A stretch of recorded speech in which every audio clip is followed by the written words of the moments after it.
They burned his wife and her father alive, not because they hated her, because they feared him. And the man they provoked was no ordinary man.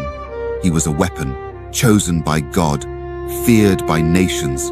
And this was the night everything changed. Before Samson ever took his first breath, his name was already known in heaven. An angel came to his mother with a message. This child will be set apart. He will begin to save Israel. No razor would touch his head.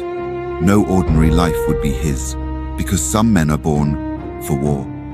As Samson grew, so did the power upon him, not the strength of muscle, the strength of spirit. When danger came, something greater moved through him. A lion became nothing in his hands. Enemies became dust before him. He was a man carrying power most could not understand. But the greatest threats in life do not always come from outside. Sometimes they live within. Samson could break ropes, but not temptation. He could defeat armies, but not his appetite. And what no enemy could conquer, his desires slowly began to control.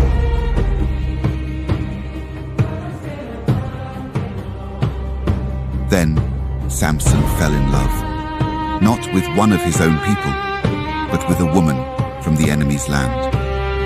At the wedding feast, he spoke a riddle, a game, a mystery, but the men around him could not solve it. So they did what weak men do.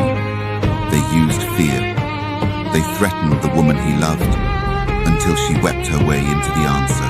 And the man who could defeat lions was betrayed with tears.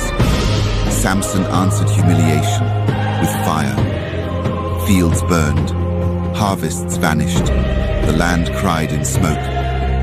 But revenge is a fire that never stays where you place it, because in return, they burned his wife alive. Grief became rage, rage became violence, and violence became identity. Now Samson was no longer fighting battles, he had become one. Every blow he struck outside revealed the war within.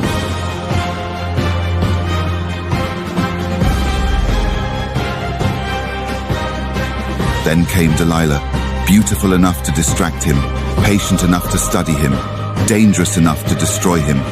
The rulers of the Philistines came with silver in their hands, and one request: find the secret of his strength. They did not send soldiers, they sent a whisper.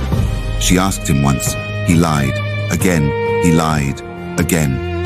But temptation is patient, and some traps do not close in a day, they close one compromise at a time.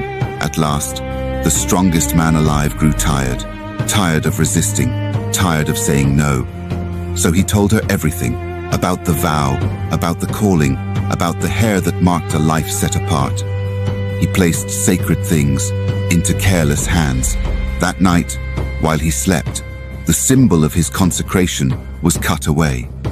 He rose as he always had, certain he was still the same. But some losses are not felt until you try to stand. The strength was gone, and so was the favor that carried it. They seized him, blinded him, chained him. The man who once shook gates from cities now turned a prison wheel, and the crowds laughed. They celebrated his fall. But heaven was not finished.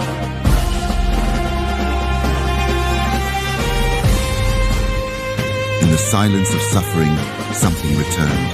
Not pride, not anger, dependence. And while no one noticed, his hair began to grow again. They brought him out to entertain them. A trophy, a joke, a broken legend.